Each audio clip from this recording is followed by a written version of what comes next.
contar minha história pra vocês, mais ou menos como aconteceu. Meu pai mesmo, biológico, ele sempre mexeu comigo, desde pequenininha. Não tinha noção nem consciência, mas quando eu tinha mais ou menos uns 4 para 5 anos de idade, foi quando eu comecei a sentir realmente dor de tudo isso que vinha acontecendo, do que ele fazia.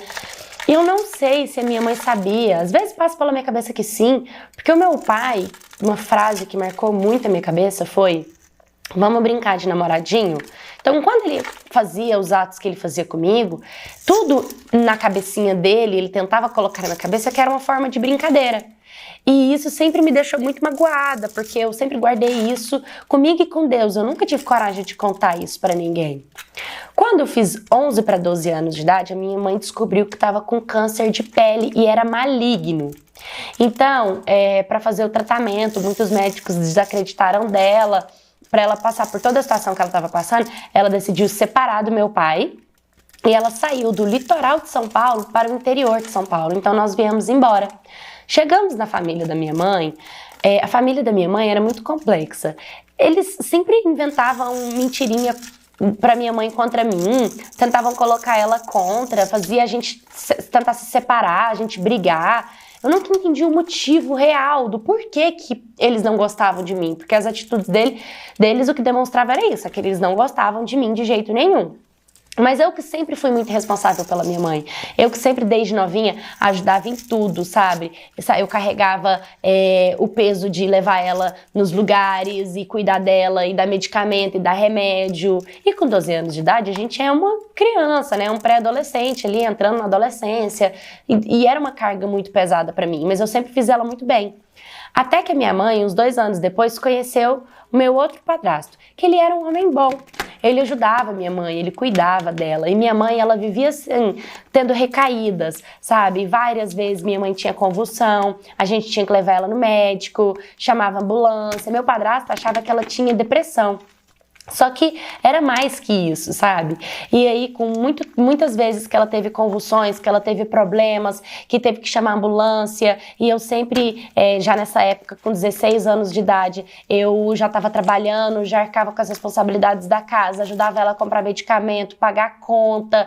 Eu, por ser muito jovem, não podia ficar com o cartão dela, e ela, por não ter consciência o suficiente para arcar com as coisas dela, o cartão dela ficava com a minha tia, sabe? Que automaticamente gerava uma briga entre a gente, porque às vezes eu precisava do dinheiro da minha mãe e minha tia não passava. Então era uma relação muito tóxica, muito complexa. Tudo isso. E eu sofria porque eu era nova. E eu também queria viver minha vida, eu queria viver minha adolescência, eu queria ter os meus relacionamentos, ter as minhas coisas, sabe? Então, teve uma vez que minha mãe teve uma convulsão, chamaram a ambulância, levaram ela para o hospital e aí a gente descobriu o que ela tinha. Pasmem tudo que ela tinha. Ela tinha 3 tumores na cabeça, 2 no pulmão, 1 no útero, 1 no esôfago e no sangue. Ou seja, minha mãe tinha leucemia. E bem na sequência que minha mãe descobriu que tinha tudo isso, eu descobri que estava grávida. E assim, eu tinha conhecido o pai do meu filho, eu tava muito feliz com ele. Eu descobri, a gente começou a namorar, eu engravidei e a gente decidiu ficar junto, sabe? E automaticamente foi uma luz na minha vida, foi uma felicidade pra mim. Eu construí minha família, eu saí um pouco daquela situação que eu vivia tão complexa, com peso, com medicamento, com tanto problema. Nossa, era tudo que eu queria, né? Nessa época, a família da minha mãe me julgou muito, me criticou bastante, falaram que foi a pior notícia que eu poderia trazer pra minha mãe, sabe? Então, assim, foi tudo muito difícil, foi tudo muito complexo. E nessa época, eu deixei a minha mãe sendo cuidada pela mãe dela, pela minha avó. Porque eles falavam que eu não dava conta, eles me julgavam, eles me criticavam, eles jogavam um peso negativo em cima de mim, não me deixavam arcar com os custos do dinheiro dela. Então, quando eu me vi grávida, eu vi a oportunidade perfeita de tentar reverter essa situação, por mais que eu amava muito a minha mãe, dei minha vida por ela, mas eu precisava também viver a minha vida. E aí a casa que a gente morava era muito pequenininha para eu passar minha gestação ali com o pai do meu filho. Então, eu decidi casar com o pai do meu filho, ter a minha vida, ter a nossa casa e deixei a minha mãe com a minha avó, com a mãe dela. E ali eu fui viver, sempre estava perto, muitas das vezes teve briga ao ponto deles quererem me agredir, né? Então era tudo muito conturbado, eu estava grávida, eu tinha que viver as minhas coisas, fazer o meu pré-natal, sempre ali tentando estar do lado da minha mãe. Enfim, eu lembro que a minha mãe tinha 10 mil reais no cartão dela, eles torraram o dinheiro todinho da minha mãe e ainda não queriam ajudar quando eu cuidava. E como ela recebia pensão, o dinheiro da pensão dela também, da doença, eles pegavam e gastavam do jeito que eles queriam. Eu nunca vi a cor do dinheiro da minha mãe, nunca pude comprar nada para ela do que ela realmente quis. E quando deu janeiro de um ano, a minha mãe veio a morrer e em março nasceu a minha filhinha, sabe? Então, assim, foi muito triste. Hoje eu tenho minha vida, eu tenho minha história, eu tenho as minhas coisas. Penso que a minha mãe, ela poderia ter sido uma avó incrível, uma avó fantástica. E eu fico carregando essas duas metades dentro de mim, sabe? Porque ao mesmo tempo que desde a infância eu venho sofrendo, eu venho vivendo a vida em prol dos meus pais, fazendo o que os meus pais querem que eu faça, num segundo momento eu me engravidei nova, eu casei nova, mas é a minha felicidade, é a minha força, a minha base, é o meu tudo. E eu fico dentro dessas duas situações, sabe? Entre o óbito da minha mãe, toda essa história triste, e entre a construção da minha família, onde eu posso tentar fazer tudo diferente.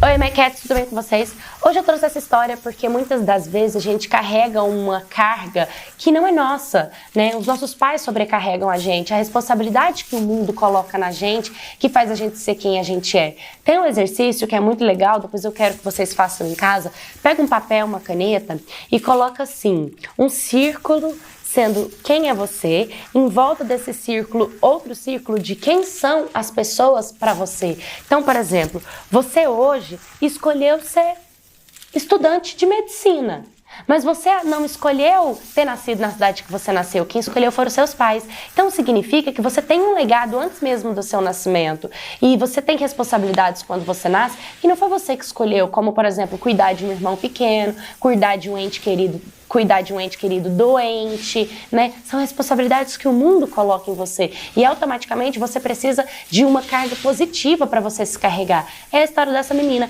A carga dela foi encontrar um namorado, engravidar e construir a família dela. Muitas das vezes isso foi o refúgio, foi a base dela e é até hoje, né? Aí vem a família tóxica que não ajuda essa menina em nada para poder criticar. Então, não carregue essa crítica para você. Lembre-se sempre que existe uma luz no final do túnel, lembre-se sempre que Deus está aqui para abençoar a nossa vida, recorra a Ele sempre, que Ele está aqui para nos ajudar mesmo, para ser o nosso suporte, para não nos desamparar.